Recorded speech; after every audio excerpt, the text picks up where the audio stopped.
ઓમ શ્રી ગણેશાય નમઃ. જય શ્રી કૃષ્ણ મિત્રો. આજે આપણે સૂર્ય ભગવાનની કથા સાંભળીશું. ઓમ સૂર્યાય નમઃ. મિત્રો, ખૂબ જ સરસ મજાની કથા છે સૂર્યનારાયણની. તો વિડીયો સારો લાગે તો લાઈક અને શેર કરવાનું ભૂલશો નહીં, અને આ ચેનલને એકવાર સબસ્ક્રાઇબ જરૂર કરી દેજો. આમાં રસપ્રદ ગૃઢ રહસ્યના ભગવાનના શાસ્ત્રોના વિડીયો હું મૂકું છું.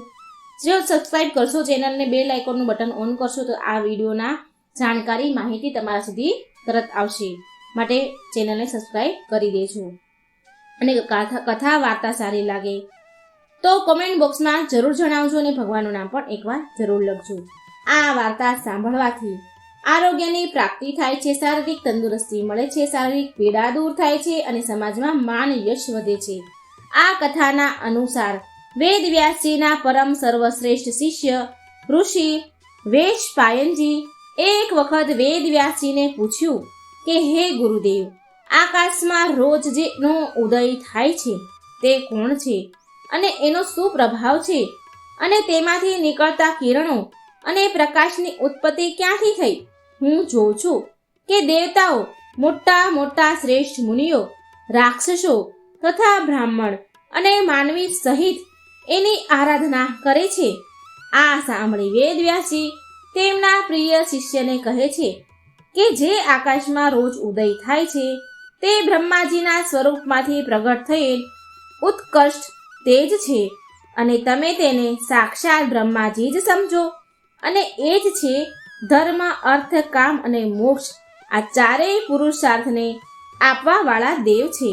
નિર્મળ કિરણોથી સુશોભિત આ જે તેજ છે તે પહેલા અત્યંત પ્રચંડ અને અસહનીય હતું, જેને સહન કરી શકાય નહીં એવું હતું.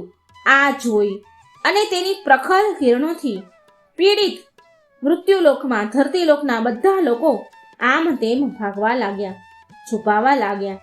ચારેય બાજુ સમુદ્ર, મોટી મોટી નદીઓ સુકાવા લાગી. તેમના પ્રચંડ તેજથી વન જંગલ બળીને સુકાવા લાગ્યા. તેટલું પ્રચંડ તેજ હતું તેમનું. માનવ સમુદાય પણ શોકથી આતુર થઈ ગયા. નદીઓ, સમુદ્ર, વનોમાં રહેનારા જીવજંતુ, પ્રાણી મૃત્યુ પામવા લાગ્યા. આવું વિનાશ ભર્યું દ્રશ્ય જોઈને ઇન્દ્ર સહિત બધા દેવતાઓ બ્રહ્માજી પાસે ગયા, અને બધી વાત દેવતાઓએ બ્રહ્માજીને કહી. જે વિનાશ થઈ રહ્યો હતો ધરતીલોક પર, આ પ્રચંડ તેજથી જે ત્રાહિમામ થઈ રહ્યું હતું, એ બધું જ બ્રહ્માજીને કહી સંભળાવ્યું. બ્રહ્માજીએ દેવતાઓને કહ્યું કે હે દેવગણો, આ સ્વરૂપ આદિ બ્રહ્મ સ્વરૂપથી જળમાં પ્રગટ થયું છે. આ તેજમય પુરુષ એ બ્રહ્મ સમાન છે. બ્રહ્માજી અને આદિ બ્રહ્મ સ્વરૂપમાં તમે કોઈ અંતર સમજતા નહીં. આ સૂર્યદેવ છે. હું સૂર્યદેવ દ્વારા આ ચરાચર જગતનું પાલન થાય છે. બધાની રક્ષા સૂર્યથી જ થાય છે. આ સૂર્યદેવના પ્રભાવનું હું પૂરેપૂરું વર્ણન નહીં કરી શકું. બધાની રક્ષા કરનારા આ સૂર્યદેવની સમાન બીજું કોઈ નથી. જે મનુષ્યો કે કોઈ પણ સૂર્યદેવની આરાધના કરે છે તો તે મોક્ષ પામે છે. સંધ્યા ઉપાસનાના સમયે બ્રહ્મપિતા બ્રાહ્મણ તેમની ભુજાઓ ઉપર ઉઠાવીને આ સૂર્યદેવની આરાધના કરે છે, જેના ફળ સ્વરૂપ સમસ્ત દેવતાઓ દ્વારા બ્રહ્માજી પૂજાય છે. બ્રહ્માજી કહે છે કે આ ભૂતલ ધરતીલોક પર જે પતિત અને એઠું ખાનારા જે મનુષ્ય છે એ પણ ભગવાન સૂર્યના કિરણોને સ્પર્શથી પવિત્ર થઈ જાય છે. સંધ્યાકાળમાં સૂર્ય ભગવાનની ઉપાસના આરાધના કરવાથી બધા જ પાપો નષ્ટ થાય છે. જે લોકો સૂર્યદેવની ઉપાસના કરે છે તે આ લોક પર પરલોકમાં પણ તેને દરિદ્રતા નથી આવતી. આ લોક અને પરલોકમાં પણ દરિદ્રતા, દુઃખ અને પીડાદાયક રહેતા નથી. બ્રહ્માજી બોલ્યા, વિષ્ણુ, શિવ આદિ દેવના દર્શન બધા લોકોને નથી થતા. ધ્યાન કરવાથી જ માત્ર તેમના રૂપના સાક્ષાત્કાર થાય છે. પણ ભગવાન સૂર્ય દેવતા માનવામાં આવ્યા છે. પણ ભગવાન સૂર્યના પ્રત્યક્ષ દેવતા માનવામાં આવ્યા છે, જેના આપણે દર્શન કરી શકીએ છીએ. બ્રહ્માજીની વાત સાંભળી બધા દેવતા કહેવા લાગ્યા કે હે બ્રહ્માજી, સૂર્યદેવને પ્રસન્ન કરવા માટે પૂજા આરાધના અર્ચના ઉપાસના તો દૂરની વાત છે, સૂર્યદેવના દર્શન તો પ્રત્ય કાળની આગ સમાન છે, પ્રલય કાળની આગ સમાન છે. ધરતી લોકના સમસ્ત પ્રાણી જીવજંતુ તેમના પ્રચંડ તેજના કારણે મૃત્યુ પામી રહ્યા છે. સમુદ્ર, નદીઓ આદિના જળ સુકાઈ રહ્યા છે અને દેવતાઓ પણ તેમનું તેજ સહન નથી કરી શકતા.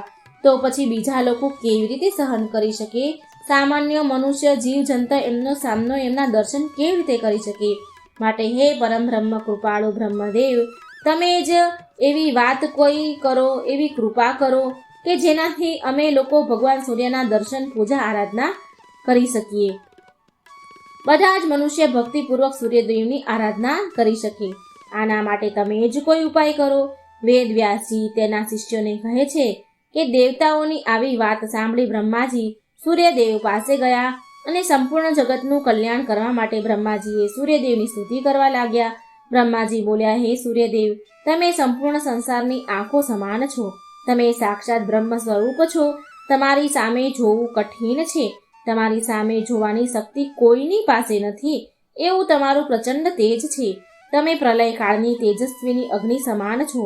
તમારાથી અન્ન વગેરેનું પાચન અને જીવનની રક્ષા થાય છે. તમારાથી જ ઉત્પન્ન અને પ્રલય થાય છે. એક તમે જ માત્ર સંપૂર્ણ ભુવનના સ્વામી છો. રોગોના નાશ કરનારા તથા દુઃખોનું નિવારણ કરનારા પણ તમે જ છો. આ લોક અને પરલોકમાં સૌથી શ્રેષ્ઠ જાણનાર અને જોવાવાળા પણ તમે જ છો. તમારી સિવાય બીજું કોઈ એવું નીપજે જ નહીં જે બધા લોકોનો ઉપકાર અને ઉદ્ધાર કરી શકે.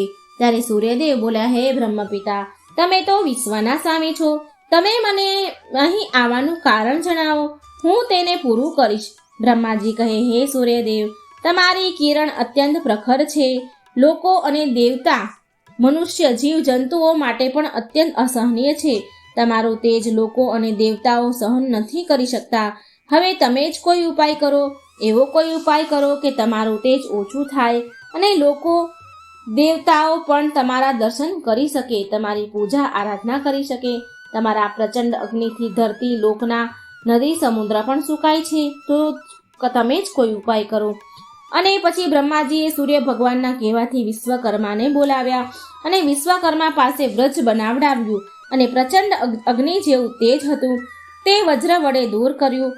અને જે પ્રચંડ તેજ દૂર કરાયું તે તેજથી ભગવાન શ્રી વિષ્ણુનું સુદર્શન ચક્ર બનાવ્યું, શંકર ભગવાનનું ત્રિશૂળ, કાળનું ખડગ, કાર્તિકેયનું આનંદ પ્રદાન કરવાવાળી શક્તિ તથા ભગવતી દુર્ગાનું ત્રિશૂળનું પણ તેજથી નિર્માણ થયું. બ્રહ્માજીની આજ્ઞાથી વિશ્વકર્માજીએ સારી રીતે બધા જ જે શસ્ત્રો હતા એને આકાર આપીને તૈયાર કર્યા અને આ બધા અસ્ત્ર શસ્ત્ર અન્ય પછી પણ બન્યા, બીજા બધા પણ બનાવ્યા અને દેવોને આપ્યા. સૂર્યદેવને 1000 કિરણો બાકી રહી ગઈ. બાકી બધી સૂર્યદેવની કિરણો દૂર કરી દીધી અને માત્ર જે લોકો અને દેવતા તેમનું તેજ સહન કરી શકતા ન હતા તે તેમના દર્શન કરી શકે તેટલું જ તેજ સૂર્યદેવે કરી દીધું, જેથી લોકો એમની પૂજા અર્ચના કરી શકે. પછી બધા દેવતાઓ પ્રસન્ન થયા. જગતને જીવન આપવાવાળા સૂર્યદેવને બધાએ પ્રણામ કર્યા. બોલો સૂર્યનારાયણ ભગવાનની જય. ભગવાન સૂર્યદેવની કૃપા મિત્રો તમારા અને તમારા પરિવાર પર રહે. તમારું ઘર સદા ખુશીઓથી મહેકતું રહે. આવી શુભકામના સાથે તમારો ખૂબ ખૂબ ધન્યવાદ. જય શ્રી કૃષ્ણ. રાધે રાધે. મિત્રો, આ સૂર્યનારાયણની વાર્તા જરૂર સાંભળજો, બીજાને પણ શેર કરજો. સારું આરોગ્ય, સારું